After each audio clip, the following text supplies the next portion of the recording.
अवसर दिया है कि हम परमेश्वर के चरणों में बैठ सकें और सप्ताह के पहले दिन परमेश्वर की आराधना करने के लिए, परमेश्वर की स्तुति करने के लिए प्रभु ने ये जो अवसर दिया है, इसके लिए हम प्रभु का धन्यवाद करें। मैं सोचता हूँ कि अब करीब 1 महीने का समय हो गया है और हम सभी इस कठिनाई के साथ डील करने के लिए परमेश्वर ने हम सभी को अनुग्रह दिया है। मैं विश्वास करता हूँ ये बहुत ही एक कठिन दौर है संपूर्ण विश्व के लिए, परंतु विश्वासियों के लिए एक बहुत ही अमूल्य अवसर है परमेश्वर की ओर देखने के लिए। मैं सोचता हूँ कि जो प्रभु को नहीं जानते हैं उनके लिए एक बहुत बड़े एक एक्सीडेंट के रूप में या फिर एक दुर्घटना के रूप में या एक अचानक आई हुई विपदा के रूप में है, जिसे वे समझ नहीं पा रहे हैं कि ऐसा क्यों हो गया। वे बिल्कुल अपेक्षा नहीं कर रहे थे। ये जरूर है कि हम सब भी इसकी अपेक्षा नहीं कर रहे थे, परंतु जो प्रभु पर विश्वास करते हैं, जिन्होंने प्रभु को जाना है, उनके लिए एक बहुत बड़ी सांत्वना है, एक बहुत बड़ा एक शांति का विषय है। वो यह है कि परमेश्वर सारी चीजों के संपूर्ण नियंत्रण में है और उनके जानकारी के बिना कुछ भी नहीं होता है। और इसलिए हम विश्वासियों के लिए सबसे पहली शांति की बात यह है कि परमेश्वर के नियंत्रण से बाहर कोई चीजें नहीं गई हैं, पहली बात। दूसरी बात, जो परमेश्वर को जानते हैं, प्रभु यीशु मसीह पर जिन्होंने विश्वास किया, उद्धार पाया है, जो परमेश्वर से प्रेम करते हैं, रोमियो उसके 8वें अध्याय के 28वें पद में हम ऐसा पढ़ते हैं कि परमेश्वर उनके लिए सारी बातों को अंततः उनके भलाई के लिए उत्पन्न करते हैं। और इसलिए हम इस बात के प्रति आश्वस्त रहें, निश्चिंत रहें कि हमारा प्रभु हमारे लिए कोई भी बात हमारे हानि के लिए नहीं करेगा। निश्चित रूप से ये एक ऐसी बीमारी है जिससे विश्वासी लोग इंसुलेटेड नहीं है, या फिर दूसरे शब्दों में वे इससे अछूते नहीं है। ऐसा नहीं है कि विश्वासियों को ये बीमारी नहीं हो सकती है, और कई हमारे प्रियजन, हमारे भाई बहन जो विश्व भर में इसके द्वारा प्रभावित हुए हैं, कुछ लोग इस संसार से चले भी गए हैं। परंतु एक बात जो मैं आप सभी को आज सुबह स्मरण दिलाना चाहता हूं वो यह है कि मेरे भाई और बहनों, हमारे जीवन में परमेश्वर की अनुमति के बिना कुछ भी नहीं हो सकता है। आज भाई एलन ने जब अनाउंस किया तब मुझे बहुत दुख हुआ सुनकर, भाई वॉलस की पत्नी का देहांत सुनकर। मृत्यु निश्चित रूप से बहुत हमारे मन में दुख लाता है, क्योंकि हम हमारे प्रियजनों से कुछ समय के लिए बिछड़ते हैं।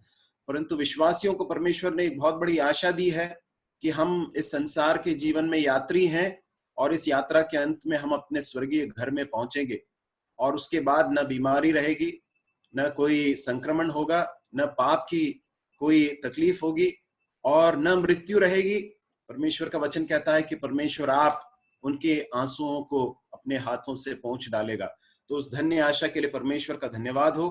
प्रभु हमारी सहायता करे कि हम इस वक्त जब परमेश्वर के वचन को सुनने के लिए बैठे हैं तो ये हम सभी के लिए बड़े आशीष का कारण होने पाए। मैं चाहता हूं कि आप मेरे साथ निकालें व्यवस्था विवरण की पुस्तक, उसका 8वां अध्याय। व्यवस्था विवरण की पुस्तक, उसका 8वां अध्याय, उसके 2 से लेकर 5 तक मैं चाहूंगा कि हम पढ़ें। 2 से लेकर 5 तक, व्यवस्था विवरण की पुस्तक 8वां अध्याय 2 से लेकर 5 तक मैं आपके लिए पढ़ रहा हूं। और स्मरण रख कि तेरा परमेश्वर यहोवा उन 40 वर्षों में तुझे सारे जंगल के मार्ग में से इसलिए ले आया है कि वह तुझे नम्र बनाए और तेरी परीक्षा करके यह जान ले कि तेरे मन में क्या क्या है, और कि तू उसकी आज्ञाओं का पालन करेगा या नहीं। उसने तुझको नम्र बनाया और भूखा भी होने दिया। फिर वह मन्ना जिसे न तू और न तेरे पुरखा ही जानते थे, वही तुझको खिलाया, इसलिए कि वह तुझको सिखाए कि मनुष्य केवल रोटी ही से नहीं जीवित रहता, परंतु जो जो वचन यहोवा के मुंह से निकलते हैं उन ही से वह जीवित रहता है। इन 40 वर्षों में तेरे वस्त्र पुराने न हुए और तेरे तन से भी नहीं गिरे और न तेरे पांव फूले। फिर अपने मन में यह तो विचार कर कि जैसा कोई अपने बेटे को ताड़ना देता है, वैसा ही तेरा परमेश्वर यहोवा तुझको ताड़ना देता है। परमेश्वर अपने वचन के पढ़े जाने पर और उसके सुने जाने पर अपनी आशीष दे। इजरायलियों के जीवन में जो कुछ भी बीता, वो विश्वासियों के लिए उसमें से बहुत सारे पाठ हैं जो हम सीख सकते हैं। हम पहला कुरिन्थियों उसके 10वें अध्याय और उसके 11वें पद को यदि हम पढ़ें, पहला कुरिन्थियों 10वां अध्याय उसका 6वां पद और उसके बाद फिर उसका 11वां पद, 6वां पद, ये बातें हमारे लिए दृष्टांत ठहरी। देखिए वहां पर क्या लिखा है, परंतु ये सब बातें जो उन पर पड़ी दृष्टांत की रीति पर थीं और वे हमारी चेतावनी हैं, लिखी गई हैं। पिछले सप्ताह हमारे कलीसिया के सभा में जो ऑनलाइन मीटिंग हुई थी, भाई साइलस ने इस भाग में से कुछ विचार रखे थे और उसके द्वारा मुझे प्रेरणा हुई कि मैं इसका और अध्ययन करूं, और परमेश्वर ने जो कुछ बातें मेरे मन में दी हैं मैं आपके साथ बांटना चाहता हूं। परमेश्वर वचन जो सब हमारे लिए दृष्टांत है और हमारे लिए लिखा गया है। क्यों लिखा गया है? ताकि हम उसके द्वारा कुछ आत्मिक सच्चाइयों को सीख सकें। तो इजरायलियों के इतिहास को यदि हम देखें, विशेषकर इजरायलियों के उस 40 वर्ष के मरुभूमि में से या फिर रेगिस्तान में से इनकी जो यात्रा है, उसको यदि हम देखें तो उसमें से बहुत बहुत कीमती पाठ हमारे लिए हैं। मैं सबसे पहली बात जो आपके ध्यान में लाना चाहता हूं वो यह है कि हमारा जो जीवन है संसार का की उस यात्रा के साथ एक तुलना कर सकते हैं। हमारा जीवन भी एक मरुभूमि की एक यात्रा के समान है। हम यात्रा में हैं, हम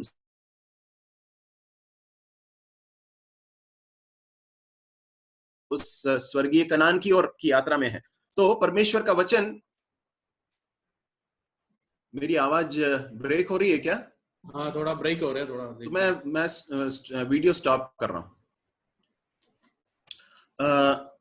तो परमेश्वर का वचन बताता है कि इजरायली लोग जो हैं, उनका जो 40 वर्ष का जो समय था और उस 40 वर्षों के दौरान परमेश्वर ने जिस तरह से उनको चलाया, जिस तरह से उनकी रखवाली की, जिस तरह से उनको भोजन दिया, जिस तरह से उनको संभाला, ये सारी बातें हमारे लिए बहुत कीमती पाठ सिखाती हैं।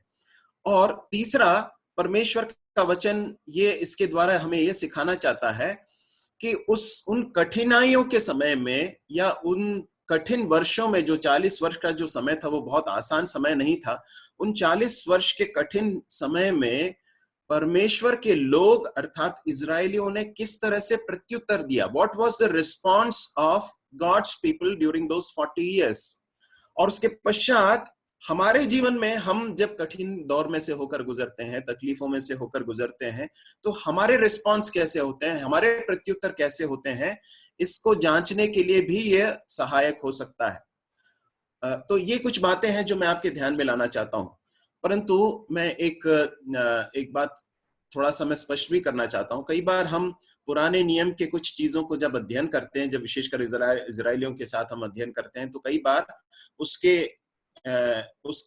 उसके कुछ चीजों को हम अपने जीवन में वैसा का वैसा लागू यदि करेंगे तो वो गलत व्याख्या हो सकती है। उदाहरण के लिए मैं आपको बता रहा हूं, इजरायली लोग 40 वर्ष उस मरुभूमि में से होकर निकले और उस दौरान उनमें से अधिकांश, एक पीढ़ी जो है, वो पूरी पीढ़ी जो है उस स्थान पर अर्थात उस मरुभूमि में खत्म होकर नाश हो गई। ठीक है, इससे कुछ पाठ हैं जो हम सीख सकते हैं कि हमारे जीवन में हमें उन चीजों को नहीं करना है जो इजरायलियों ने किया। परंतु एक बात का मैं थोड़ा आगाह करना चाहता हूं आपको कि इस तरह की जब महामारी आती है या जब तकलीफें आती हैं, तो परमेश्वर के लोग उससे अछूते नहीं हैं। ऐसा नहीं है कि परमेश्वर के लोगों को ऐसी महामारी पकड़ नहीं सकती है। आज हुई है, बहुत सारे विश्वासियों को ये बीमारी हुई है, कई लोग इस संसार से चले भी गए हैं। तो हमें कभी भी इस तरह के गलत निष्कर्ष में नहीं पहुंचना है कि उनके जीवन में परमेश्वर ने उन्हें दंड दिया है या परमेश्वर ने उनको कोई ताड़ना दी है। इस तरह के गलत किसी निष्कर्ष में नहीं पहुंचना, इसको मैं पहले ही आपको बताकर आगे बढ़ना चाहता हूं। अब मैं आपको इस व्यवस्था विवरण के पुस्तक का एक थोड़ा सा परिचय देना चाहता हूं। आप जानते हैं कि व्यवस्था विवरण की जो पुस्तक है वो मूसा का इजरायलियों के साथ एक वार्तालाप है। परमेश्वर के लोग इजरायलियों के साथ, मूसा जो है वो एक वार्तालाप कर रहा था। It was a conversation of Moses with his people, है ना। और मूसा जो है वो इजरायलियों को बताता है कि देखो 40 वर्ष बीत चुके हैं। कहां से बीत चुके हैं? हम जानते हैं कि परमेश्वर ने इजरायलियों को मिस्र की गुलामी में से निकाला, लाल समुद्र को 2 भाग कर दिया, विभाजित कर दिया, और वहां से उसके पश्चात वे लोग वहां से निकले। 11 दिन की यात्रा थी कनान देश में पहुंचने के लिए, परंतु 11 दिन नहीं लगे, 40 वर्ष लगे। ठीक है, उसमें मैं बाद में आऊंगा ऐसा क्यों हुआ। परंतु परमेश्वर ने उन्हें 40 वर्ष उस मरुभूमि में से होकर चलाया, और अब जो है वो कनान पहुंचने के पास में है। मूसा की मृत्यु होने वाली है। मूसा कुछ ही समय के बाद इस संसार को छोड़कर जाने वाला है, और परमेश्वर ने मूसा से कहा कि तू उस स्थान को देखने ना पाएगा, और तू यहीं से देख ले, और तेरे पीछे जो है यहोशू जो है वो उस स्थान में मेरे लोगों को लेकर जाएगा। तो अब मूसा जो है पिछले 40 वर्ष के अनुभव को, या परमेश्वर के लोगों के जीवन में जो पिछले 40 वर्ष बीते हैं, उसका एक अवलोकन कर रहा है, एक रिव्यू कर रहा है। What Moses is doing? Moses is doing a review of the last 40 years. पिछले 40 वर्ष में परमेश्वर ने किस तरह से इजरायली लोगों को चलाया, इजरायली लोगों को संभाला, और उस समय पर इजरायली लोगों की प्रतिक्रिया कैसी थी, उन्होंने कैसे क्या क्या किया, और परमेश्वर ने उन सारे उन बातों के द्वारा परमेश्वर ने इजरायलियों को क्या सिखाने की कोशिश की, इन बातों को मूसा जो है वो बता रहा है। तो जो पहली सच्चाई मैं आपके ध्यान में लाना चाहता हूं, फिर से आप आ जाएं व्यवस्था विवरण की पुस्तक, उसके 8वें अध्याय के 2 पद में हम ऐसा पढ़ते हैं, और स्मरण रख कि तेरा परमेश्वर यहोवा उन 40 वर्षों में तुझे सारे जंगल के मार्ग में से इसलिए ले आया है। ठीक है, अब जरा ध्यान से सुने क्या लिखा है यहां पर। तेरा परमेश्वर यहोवा उन 40 वर्षों में तुझे सारे जंगल के मार्ग में ले आया है। हमें क्या समझ में आता है? हमें ऐसा समझ में आता है कि मूसा कहना चाहता है कि देखो, इस मरुभूमि में से, इस जंगल के रास्ते में तुम्हें किसने अगुवाई की? कौन तुम्हें लेकर गया? और कोई नहीं परंतु परमेश्वर है जिसने तुम्हें उस स्थान पर पहुंचाया। परमेश्वर है जो तुम्हें उस जंगल के मार्ग में से लेकर गया। आप जानते हैं मेरे भाइयों और बहनों, मिस्र से निकलने के पश्चात लाल समुद्र से कनान पहुंचने में 11 दिन का ही समय लगता, और इतने लंबे एक रास्ते को लेकर कठिनाई से भरे हुए इस मरुभूमि के रास्ते से जाने की कोई जरूरत नहीं थी। मतलब कोई जरूरी, इससे एक शॉर्टकट था, एक रास्ता था जो बहुत आसान था, जिसमें वे आराम से पहुंच सकते थे। परंतु परमेश्वर ने जानबूझकर अपने लोगों को उस मरुभूमि में से लेकर गया। परमेश्वर उन्हें लेकर गया। पहली सच्चाई जो मैं आपके ध्यान में आज लाना चाहता हूं सुबह, वो ये है मेरे प्रिय भाई और बहनों, हमारे इस सांसारिक जीवन के कोई भी कठिनाई के अनुभव हो, कितनी भी तकलीफ भरी चुनौतियां क्यों ना हो, मैं आपको एक बात याद दिलाना चाहता हूं कि इस बात को हम कभी भी ना भूलें कि हमारा परमेश्वर है जो हमें उस रास्ते पर अगुवाई कर रहा है। It is God who is leading us to those places. उन अनुभवों में से परमेश्वर है जो हमें लेकर जा रहा है। हम संयोग से नहीं आ गए। We have not come to those experiences by accident. ये कोई एक्सीडेंट नहीं हुआ है। संसार के लिए ऐसा लग सकता है, उनको लग सकता है कि अचानक ऐसा कैसा हो गया, परंतु विश्वासियों को इस बात को समझने की जरूरत है कि हमारे जीवन में कोई भी बात एक्सीडेंट्स नहीं है। हमारे जीवन में कोई बात संयोग से नहीं होती है। हमारे परमेश्वर ने हमारे जीवन में इस अनुभव की अनुमति दी है और उसके स्पष्ट उद्देश्य हैं इसके पीछे। यदि हम इसके 15वें पद को अगर देखें, 8वें अध्याय के 15वें पद में, तो उस जंगल के विषय में लिखा है कि उस बड़े और भयानक जंगल में से ले आया है जहां तेज विष वाले सर्प और बिच्छू हैं और जल रहित सूखा देश है। कैसा कैसा जंगल था ये? कोई साधारण जंगल नहीं है, कोई साधारण रेगिस्तान नहीं है, परंतु एक ऐसा रेगिस्तान है, ऐसा एक जंगल है जो बहुत भयानक है, जो लोगों को डरा सकता है, डरावना है। और इतना ही नहीं, वहां तेज विष वाले सर्प और बिच्छू हैं, तेज विष वाले सर्प और बिच्छू हैं, और वहां जल की बहुत कमी है। आप जानते हैं कि ऐसे कई मौके आए जब परमेश्वर के लोगों को बहुत कठिनाई से होकर गुजरना पड़ा, प्यास में से, भूख में से, तकलीफों में से होकर गुजरना पड़ा। तो उन्हें इस रास्ते पर कौन लेकर गया? और कोई नहीं, परंतु स्वयं परमेश्वर उन्हें उस स्थान से लेकर गया। कई बार हमारे मन में विचार आ सकता है कि परमेश्वर इतना प्रेमी परमेश्वर है, इतना भला परमेश्वर है, इसके बावजूद परमेश्वर ऐसा क्यों करता है कि अपने लोगों को कठिनाई के अनुभवों में से होकर गुजरने देता है? Why does God do this? हम यदि परमेश्वर के वचन से कुछ भक्तों के जीवन को देखें, परमेश्वर के लोगों को जीवन को देखें, तो हम बार बार ऐसा देख सकते हैं कि उन्हें बहुत कठिनाई के दौर में से होकर गुजरना पड़ा। आप यदि दाऊद के जीवन को देखें, आपको मालूम होगा कि परमेश्वर ने उसे शमूएल के द्वारा अभिषेक किया, परमेश्वर के लोग इजराइल के राजा होने के लिए। परंतु जब उसका अभिषेक हुआ और उसने उस राज्य भार को संभाला, उसके बीच में एक बहुत लंबा दौर था, कुछ सालों का अंतराल है, और उन सालों के बीच में दाऊद को बहुत सारी तकलीफों में से होकर गुजरना पड़ा। यहां तक कि शाऊल उसके पीछे हाथ धोकर पड़ा था, उसके प्राणों के पीछे पड़ा हुआ था। याकूब के जीवन को देखें, याकूब को परमेश्वर ने प्रतिज्ञा दी थी कि परमेश्वर उसे एक बहुत बड़ी जाति बनाएगा और उसके द्वारा एक बहुत सारे राजा उत्पन्न होंगे। ये सारी चीजों को परमेश्वर ने पूरा करने से पहले याकूब को बहुत परेशानियों में से, कठिनाइयों में से और चुनौतियों में से होकर जाने दिया। यूसुफ के विषय में देखें, यूसुफ के विषय में परमेश्वर ने दर्शन दिया था। परमेश्वर ने ये स्वप्न दिया था कि वो एक समय बहुत बड़ा एक अधिकारी बनेगा, उसके भाई बहन उसके सामने आकर घुटने टेकेंगे, उसके माता पिता आकर घुटने टेकेंगे। ये सब स्वप्न थे उसके विषय में, लेकिन उनके पूरे होने से पहले यूसुफ को बहुत अधिक तकलीफों में से, परेशानियों में से होकर गुजरना पड़ा। उसके भाइयों ने उससे घृणा की, उसे बेच डाला, और पोतीफर नाम के एक व्यक्ति के घर में वो पहुंचाया गया। वहां पर उसकी पत्नी ने उसको पाप करने के लिए प्रलोभित किया। उसने उसके प्रलोभन का इनकार किया, अपने आप को पवित्र बनाए रखा, लेकिन क्या मिला उसे? हम देखते हैं कि उसे बंदी गृह में डाल दिया गया, उसके ऊपर गलत आरोप लगाकर उसे बंदी गृह में डाल दिया गया।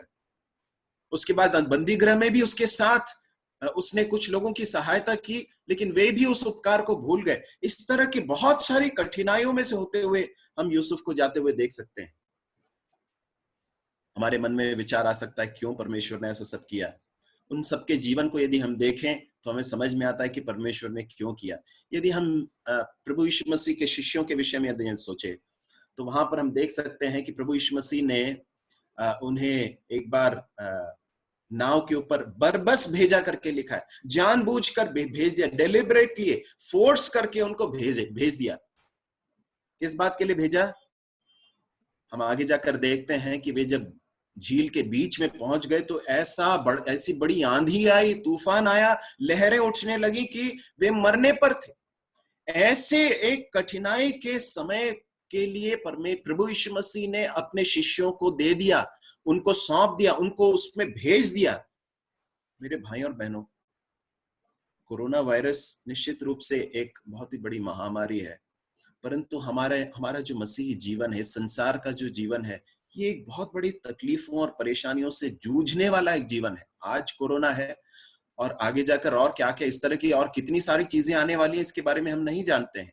परमेश्वर के वचन से एक बात हम जानते हैं कि संसार बेहतर नहीं होने वाला है, बदतर होने वाला है, या फिर दूसरे शब्दों में अब चीजें अच्छी नहीं होंगी परंतु बुरी होती जाएंगी, ये परमेश्वर का वचन बताता है।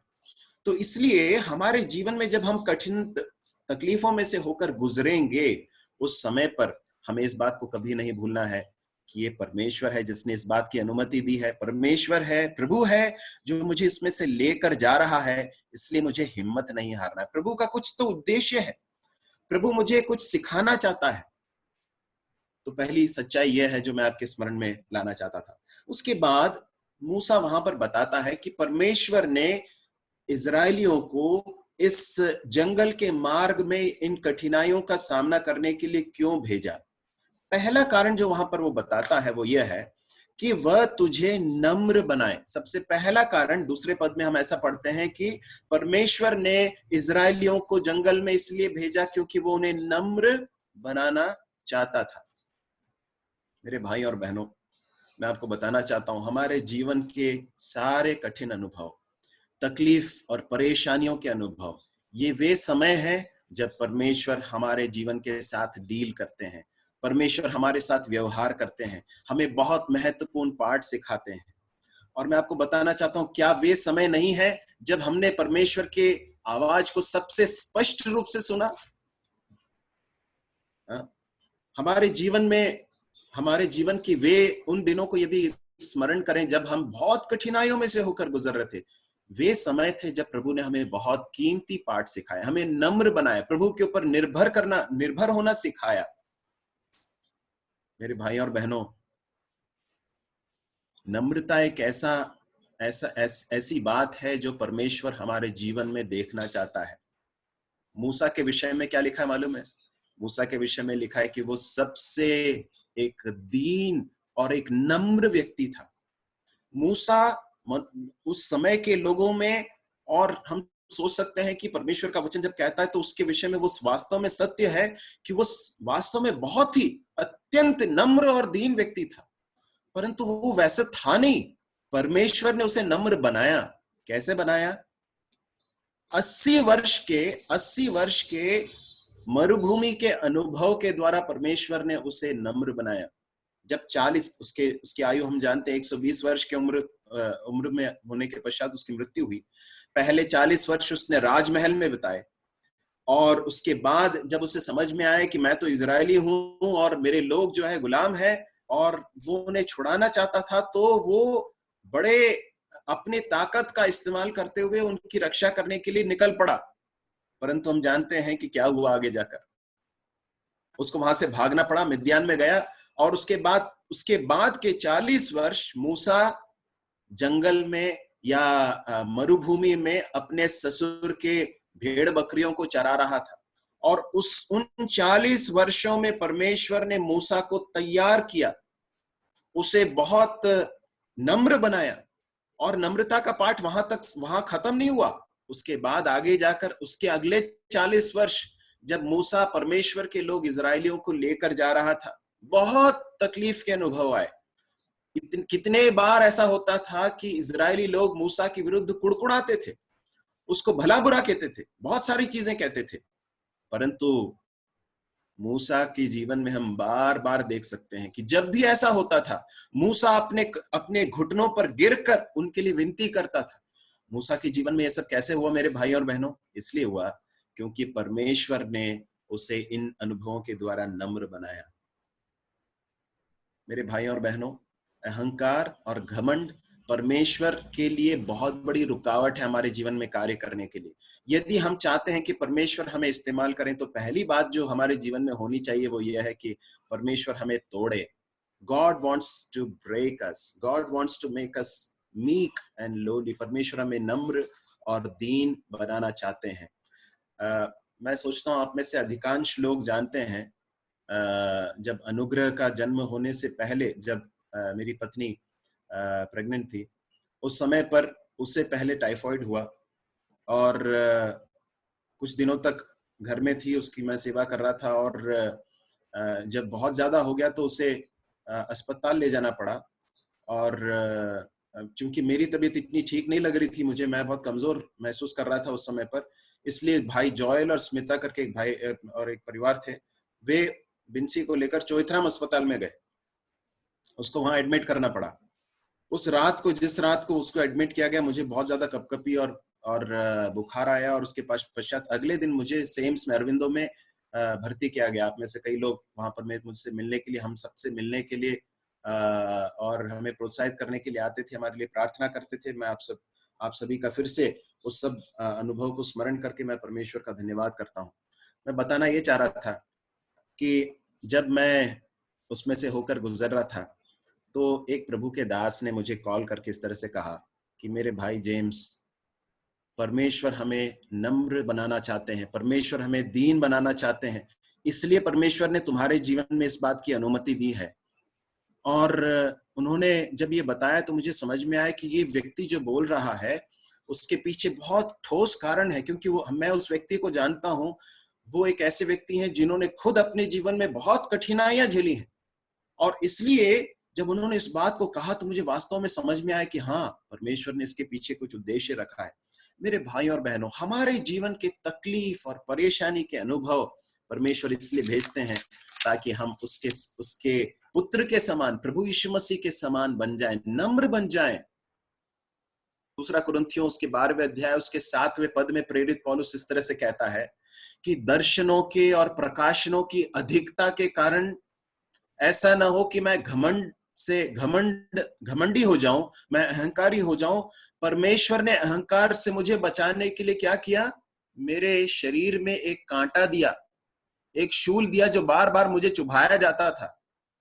पौलुस के शरीर में कुछ तो तकलीफ थी जिसके कारण पौलुस बहुत परेशान रहता था। पौलुस ने 3 बार प्रार्थना की परमेश्वर से, प्रभु मुझे इससे राहत दीजिए, मुझे आराम दीजिए। परमेश्वर ने क्या कहा मालूम? परमेश्वर ने उसे चंगाई नहीं दी, परंतु परमेश्वर ने उससे बेहतर एक चीज उसे दी। क्या दिया? परमेश्वर ने उसे अपना अनुग्रह प्रदान किया। परमेश्वर ने कहा कि मेरा अनुग्रह तेरे लिए बहुत है, तेरे लिए पर्याप्त है। मेरे भाई और बहनों, हमारे जीवन की कठिन परिस्थितियों में प्रभु हमें नम्र और दीन बनाने के लिए कुछ कठिन अनुभवों में से लेकर जा सकते हैं। जब उसमें से जाते हैं तो हम परमेश्वर के प्रति विद्रोह न करें, परंतु अपने आप को दीन करके परमेश्वर के कार्य के लिए अपने आप को सौंप सकें। उसके पश्चात दूसरे पद के ही दूसरे भाग में ऐसा हम पढ़ते हैं, परमेश्वर ने इजरायलियों को जंगल में इसलिए लेकर गए क्योंकि वो नम्र बनाना चाहते थे, पहला कारण। दूसरा, तेरी परीक्षा करके यह जान ले कि तेरे मन में क्या क्या है।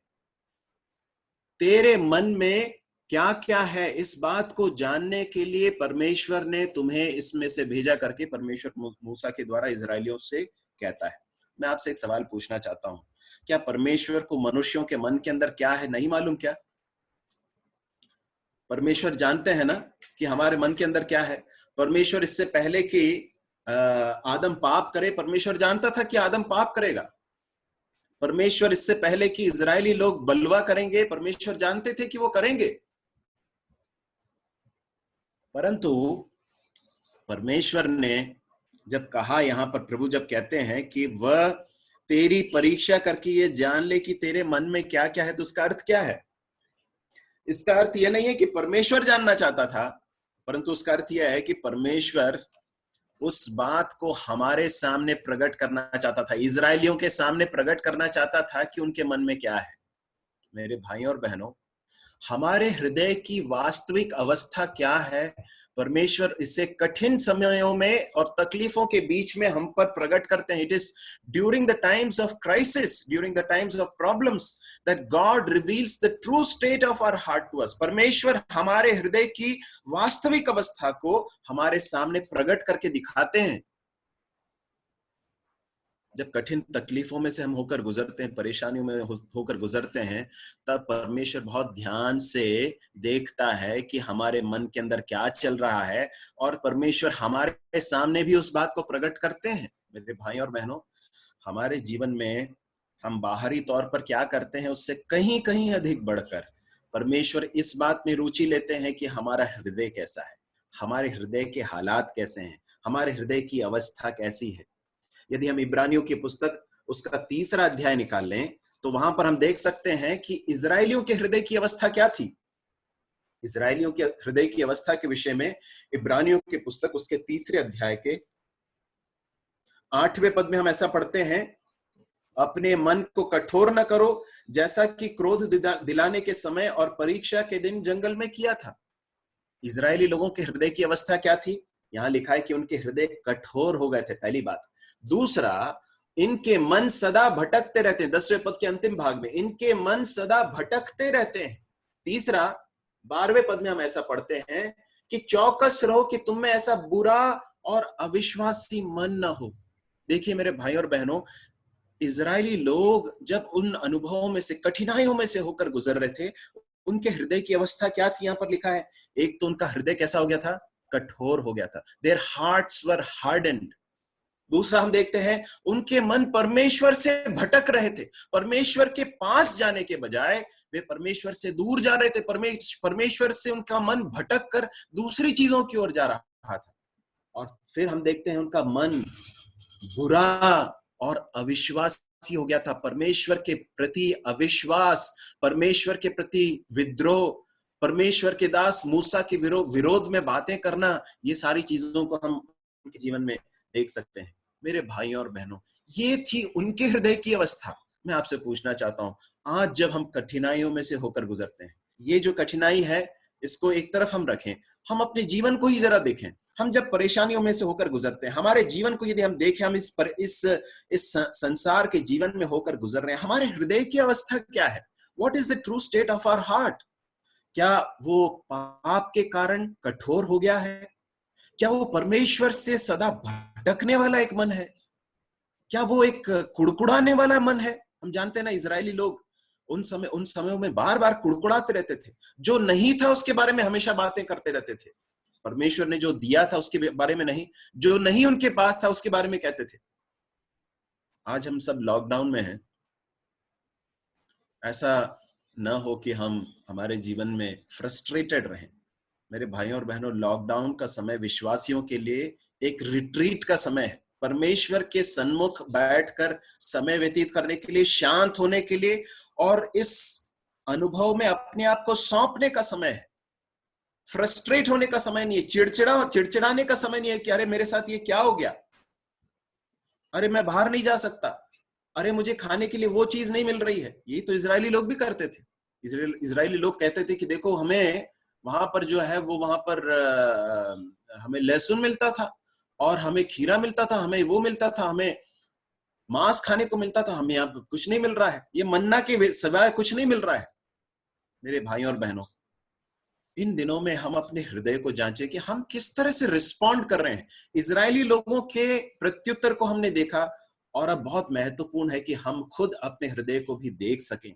और यदि देख नहीं पा रहे हैं तो परमेश्वर से कहें, प्रभु मुझे दिखाइए, मेरे हृदय की असलियत को मेरे सामने कृपया प्रकट करके दीजिए। यिर्मयाह की पुस्तक 17वें अध्याय उसके 9वें पद में हम पढ़ते हैं कि मनुष्य का मन जो है वो बहुत धोखा देने वाला मन है, और वो खुद नहीं जानता कि उसका मन कैसा है, उसके मन में क्या क्या है। परमेश्वर यहोवा है जो मनों को जांच कर, परमेश्वर मनों को प्रकट करता, मन के विचारों को प्रकट करता है। प्रभु हमारी सहायता करे कि हम अपने हृदय को इस समय पर जांच सकें। किसी भी समय पर हमारी बाहरी चीजों से कहीं अधिक बढ़कर परमेश्वर को हमारे मन के अंदर रुचि है। God is more interested in the state of our heart. आप जानते हैं ना, कैन और हाबिल परमेश्वर के सामने क्या लेकर आए? भेंट लेकर आए। परमेश्वर ने कैन के भेंट को स्वीकार नहीं किया, हाबिल के भेंट को स्वीकार किया। वहां पर हम पढ़ते हैं उत्पत्ति की पुस्तक में, ऐसा लिखा है कि परमेश्वर ने कैन और उसके भेंट को स्वीकार नहीं किया, ग्रहण नहीं किया, परंतु हाबिल और उसकी भेंट को ग्रहण किया। क्या है वहां पर कहना क्या चाहता है परमेश्वर का वचन, परमेश्वर का आत्मा क्या कहना चाहता है? हमारे भेंट में परमेश्वर प्रसन्न होते हैं, लेकिन भेंट से कहीं अधिक बढ़कर परमेश्वर को हमारे हृदय की अवस्था में रुचि है। कैन के हृदय की अवस्था क्या है, क्या थी, वो बाद में हमें समझ में आता है। हमें समझ में आता है क्योंकि वो बहुत क्रोधित हो गया, अपने भाई के ऊपर चढ़कर उसे घात किया, है ना। उस सबसे समझ में आता है उसके हृदय की अवस्था क्या थी। So God is most interested in the state of our heart. परमेश्वर हमारे हृदय के अंदर रुचि लेता है, और परमेश्वर वहां देखना चाहता है पवित्रता। भजन 51 में हम ऐसा पढ़ते हैं, दाऊद राजा जो है पाप कर बैठा था परमेश्वर के विरुद्ध में, और उसके बाद परमेश्वर के सामने टूटकर परमेश्वर के सामने अपने पाप को अंगीकार करते हुए कहता है, भजन 51 में ऐसा कहता है, तू तो मेरे हृदय के अंदर सच्चाई को ढूंढता है।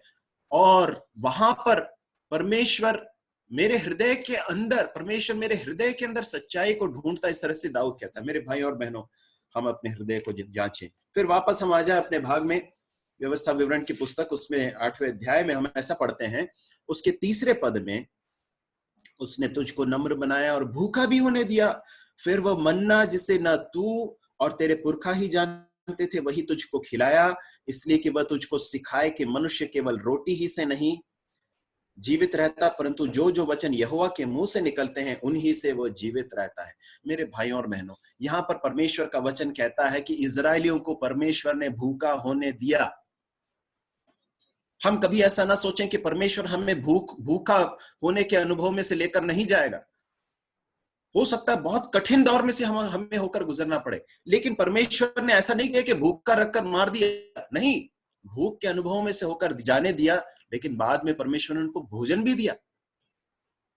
लेकिन वो भूख का जो दौर था, भूखा होने का जो दौर था, वो क्यों था? क्यों परमेश्वर ने उसकी अनुमति दी? वहां पर लिखा है भूखा होने दिया, फिर वह मन्ना जिसे तू न और तेरे पुरखा जानते थे तुझे खिलाया। क्यों? क्योंकि वो तुझे कुछ सिखाना चाहता था। क्या सिखाना चाहता था? कि मनुष्य जो है केवल रोटी ही से जीवित नहीं रहता है, परंतु परमेश्वर के मुंह से निकलने वाले हर एक वचन से जीवित रहता है। हम जानते हैं ना, ये भाग वही भाग है जिसे प्रभु यीशु मसीह ने लूका रचित सुसमाचार 4 अध्याय में जब हम पढ़ते हैं, वहां पर शैतान उसकी परीक्षा ले रहा था। उस समय पर प्रभु यीशु मसीह ने इसी भाग को उद्धृत किया था, कोट किया था। परमेश्वर ने इजरायली लोगों को मन्ना खिलाया, भूखा होने दिया, मन्ना खिलाया। और मन्ना में परमेश्वर क्या करता था? परमेश्वर ने कहा रोज जाना होगा, रोज बाहर जाना होगा, इकट्ठा करना होगा, लेकर आना होगा, और हर दिन के लिए लाना होगा। जब खत्म हो जाएगा तो फिर अगले दिन जाना पड़ेगा और फिर लेकर आना होगा। अगर एक्स्ट्रा रख लोगे तो सड़ जाएगा, कल के लिए रख छोड़ोगे तो वो खराब हो जाएगा। क्या परमेश्वर क्या सिखाना चाहता था अपने लोगों को? परमेश्वर यहोवा इजरायली लोगों को सिखाना चाहता था कि मेरी प्रजा, तुम्हें मेरे ऊपर भरोसा करना सीखना है। You have to learn to depend on me. तुम्हारे अपने प्रवीणता, अपने कौशल, अपनी बुद्धि, अपनी ताकत पर भरोसा करना छोड़ दो, मेरे ऊपर भरोसा करो, मेरे ऊपर भरोसा करना सीखो। मैं तुम्हें खिलाऊंगा, मैं तुम्हारी आवश्यकताओं को पूरा करूंगा। और हमारा जो सस्टेनेंस है, हमारा जीवन जो चलता है, वो सिर्फ हमारे टेबल पर जो खाना आता है उससे नहीं होता है। परमेश्वर इस बड़ी सच्चाई को हमें सिखाना चाहता है। मेरे भाइयों और बहनों, हमारे जीवन में कितना ही समय हम बहुत सारी चीजों के लिए हम बिता देते हैं। आज इस लॉकडाउन के समय में एक पार्ट जो परमेश्वर हमें सिखाना चाहता है वो यह है कि हमारे टेबल पर भोजन लाना बहुत जरूरी तो है, लेकिन उससे कहीं ज्यादा जरूरी है परमेश्वर के साथ समय व्यतीत करना, परमेश्वर के मन को जानना, उसकी इच्छा को जानना और उसकी इच्छा को पूरा करना। ये है हमारे जीवन की सबसे बड़ी आवश्यकता। प्रभु यीशु मसीह कहते हैं, मेरे लिए पिता की इच्छा पूरा करना मेरे लिए भोजन से ज्यादा महत्वपूर्ण है। लूका रचित सुसमाचार 4 अध्याय में जब शैतान प्रभु यीशु मसीह से कहता है कि अरे इन पत्थरों को कह दे कि ये रोटी बन जाए, क्या ऑफर क्या था आप जानते हैं? क्या था ऑफर? ऑफर ये था कि तू अपने पिता के ऊपर क्यों ऐसा निर्भर है? तू इंडिपेंडेंटली क्यों नहीं काम कर सकता? तू स्वतंत्र होकर क्यों नहीं कार्य कर सकता? तुझे हर बात के लिए पिता के ऊपर निर्भर होने की क्या आवश्यकता है? तू खुद कह दे तो ये सब रोटी बन जाएंगी, तेरी भूख शांत हो जाएगी। प्रभु यीशु मसीह का उत्तर यह था कि मैं अपने पिता के ऊपर निर्भर होकर उसकी इच्छा को पूरा करना ही मेरे जीवन का सबसे बड़ा लक्ष्य है। मेरे जीवन का लक्ष्य मेरे भूख को तृप्त करने से कहीं ज्यादा पिता की इच्छा को पूरा करना है। प्रभु हमारी सहायता करे कि इस सच्चाई को हम जान सकें, विश्वास के साथ जीना, प्रभु के ऊपर भरोसा करना, पिता की इच्छा को पूरा करना हमारे लिए भोजन से कहीं ज्यादा महत्वपूर्ण हो। तो इस पाठ को परमेश्वर इजरायली लोगों को सिखा रहा था। अंतिम में मैं एक और बात बताकर समाप्त करना चाहता हूं। उस भाग के 7 से लेकर आगे के पदों को यदि हम देखें 7 से लेकर 18 तक, व्यवस्था विवरण 8 के 7 से लेकर आगे के पदों को यदि हम देखें तो हम एक बात समझ सकते हैं कि परमेश्वर इजरायली लोगों को 40 वर्ष के उस अनुभव के द्वारा क्या कर रहा था, आप जानते हैं, कनान के लिए तैयार कर रहा था। He was preparing them for Canaan. परमेश्वर अपने इजरायलियों को कनान देश में जाने की तैयारी करवा रहा था। तो ये 40 वर्ष का जो अनुभव है वो आगे जाकर कनान देश के लिए बहुत लाभदायक होगा, इसके लिए एक तैयारी थी। क्योंकि वो कहता वहां पर, तेरा परमेश्वर यहोवा तुझे एक उत्तम देश में लिए जा रहा है। तो अब कनान बहुत करीब आ गया है इस पीढ़ी के लिए, परंतु 40 वर्ष के जो अनुभव में जो पाठ सीखे, जो लेसन सीखे हैं, वो किस लिए सीखे हैं? ताकि जब तुम कनान देश में पहुंच जाओ तब उस समय पर तुम घमंड न करने लगो कि अरे मैंने अपने हाथ से कमाया है। नहीं, परमेश्वर ने दिया है। हा? और परमेश्वर के ऊपर भरोसा करना सीखो, अपने हृदय को परमेश्वर के सामने नम्र करना सीखो। ये सारी चीजें, ये जो लेसन्स, ये जो पाठ आज सिखाए जा रहे हैं, वो सब आगे जाकर वो काम आएंगे। मेरे भाई और बहनों, आज हमारे जीवन में जो कुछ प्रभु हमें सिखा रहे हैं, हमारे जीवन में कर रहे हैं, उसका अनंतता के साथ एक संबंध है। क्या संबंध है मेरे भाई और बहनों? परमेश्वर हमें अनंतता के लिए तैयार कर रहे हैं। He is preparing us for eternity। हमारे जीवन में प्रभु हमें बताना चाहता है कि ये सांसारिक जीवन बहुत थोड़े समय का है। 70, 80, 90, अगर ज्यादा से ज्यादा अगर उतना भी मिला तो हम नहीं जानते कि क्या आगे क्या होने वाला है, परंतु बहुत क्षणिक जीवन है, थोड़े समय का जीवन है। और हमारे जीवन का लक्ष्य इस संसार के चीजों में डूबे रहना नहीं होना चाहिए, परंतु हमारे जीवन का लक्ष्य ये होना चाहिए कि हम अनंतता के लिए जिएं, अनंतता के लिए अपने जीवन को सौंपें, उस तरह से सोचें, उस तरह से कार्य करें, उस तरह से विचार करें, उस तरह के निर्णय लें। यदि इस लॉकडाउन के पश्चात और इस पूरी महामारी के जाने के पश्चात यदि हम इसमें से जीवित होकर बाहर निकलते हैं, अगर जीवित बच जाते हैं, प्रभु हमारी सहायता करे कि हम सब बदल जाएं। ये सब हमारे लिए बड़े ट्रांसफॉर्मेशन का, बहुत बड़े परिवर्तन का एक समय हो जाए। प्रभु हमारी सहायता करे। रोमियो उसके 8वें अध्याय के 29वें पद में हम ऐसा पढ़ते हैं, उस भाग को निकालेंगे। रोमियो उसका 8वां अध्याय, उसका 29वां पद मैं आपके लिए पढ़ रहा हूं। क्योंकि जिन्हें उसने पहले से जान लिया है, उन्हें पहले से ठहराया भी है कि उसके पुत्र के स्वरूप में हो, ताकि वह बहुत भाइयों में पहलौठा ठहरे। ये है परमेश्वर का उद्देश्य। This is God's goal for our life. हमारे जीवन का लक्ष्य क्या है? हमारे जीवन का लक्ष्य ये नहीं है कि इस संसार में कुछ इकट्ठा करना है और उसके बाद फिर अपने बच्चों के लिए कुछ करना है। ये सब नहीं है लक्ष्य। ये सब बहुत बहुत ही सेकेंडरी चीजें हैं। हमारे जीवन का सबसे बड़ा, सबसे महत्वपूर्ण लक्ष्य प्रभु यीशु मसीह के समान बनना है। यह है हमारे जीवन का लक्ष्य। इसके लिए परमेश्वर ने हमें बुलाया है। यदि परमेश्वर ने उद्धार हमें इसलिए दिया होता कि स्वर्ग में ले जाना होता, तो हमें उद्धार के पश्चात तुरंत ले जाते। लेकिन इस संसार में रखा है, इस मरुभूमि में रखा है। क्यों रखा है? ताकि इस मरुभूमि में रहते हुए, कठिनाइयों में से होकर जाते समय हम बदल जाएं। बदलते बदलते किसके समान हो जाएं? हमारे प्रभु यीशु मसीह के समान हो जाएं। वो पहलौठा है। एक समय एकलौता कहा जाता था, परंतु अब पहलौठा है। पहलौठा का अर्थ क्या है? वो सबसे बड़ा है बच्चों में, लड़कों में, बच्चों में सबसे बड़ा है। और उसके बाद बाकी और भी हैं। हम जिन्होंने विश्वास किया, हम उसी परिवार के परमेश्वर की संतान बन गए हैं। अब परमेश्वर की इच्छा है कि प्रभु यीशु मसीह के समान उसके बाकी बच्चे भी दिखने लगे। कब होगा? जब हम अपने आप को सौंपेंगे, पवित्र आत्मा के प्रति सबमिट करेंगे। प्रभु हमारी सहायता करे इस वचन के द्वारा कि हम अपने जीवन को जरा जांचें। परमेश्वर ने ये सब क्यों दिया है? परमेश्वर ने अनुभव क्यों भेजे? हमारे जीवन की यात्रा का उद्देश्य क्या है? परमेश्वर, मैं फिर से समाप्त करना चाहता हूं। पहली बात, परमेश्वर है जिसने हमारे जीवन की कठिन अनुभवों को परमेश्वर ने भेजा। परमेश्वर ने हमें हमारे जीवन में अनुमति दी है। क्यों? पहली बात, परमेश्वर हमें नम्र बनाना चाहता है। दूसरी बात, वो जानना चाहता, हमें दिखाना चाहता है कि हमारा हृदय कैसा है, ताकि हम परमेश्वर के सामने और टूटें और परमेश्वर से अनुग्रह मांगे। तीसरी बात, वो हमें सिखाना चाहता है कि हमारा जीवन सिर्फ भोजन और रोटी तक सीमित ना रहे। हमारे जीवन के सबसे बड़ा लक्ष्य परमेश्वर की इच्छा पूरा करना है। हमारे लिए परमेश्वर के ऊपर निर्भर रहना हमारे जीवन की सबसे बड़ी चीज, सबसे बड़ी बात है। और अंत में परमेश्वर हमें बताना चाहता है कि हम इस संसार के 70-80 साल के लिए बनाए नहीं गए हैं, बल्कि अनंतता के लिए बनाए गए हैं। और चूंकि अनंतता के लिए बनाए गए हैं, हम प्रभु यीशु मसीह के समान बनने के लिए बनाए गए हैं। प्रभु हमारी सहायता करे कि वैसा हम बन सकें, उसके लिए अपने आप को सौंप सकें। परमेश्वर इन दिनों में हमारे जीवन के साथ डील करे, व्यवहार करे, ताकि हमारे जीवन बदल जाएं। और इस सब के पश्चात हम जब प्रभु के पास पहुंचेंगे तो हमारा जीवन प्रभु के लिए बहुत आशीष, प्रभु के महिमा का कारण होने पाए। प्रभु यीशु मसीह के नाम की महिमा हो। इस समय के लिए मैं फिर से धन्यवाद देता हूं कलीसिया का, और प्रभु हम सभी को आशीष दे। थैंक यू ब्रदर जेम्स, शुक्रिया, टाइमली मैसेज। दिस लॉकडाउन, ये संक्रमण, ये अचानक नहीं आया, it's not accidentally come. And प्रभु के दास से हम सुना है बहुत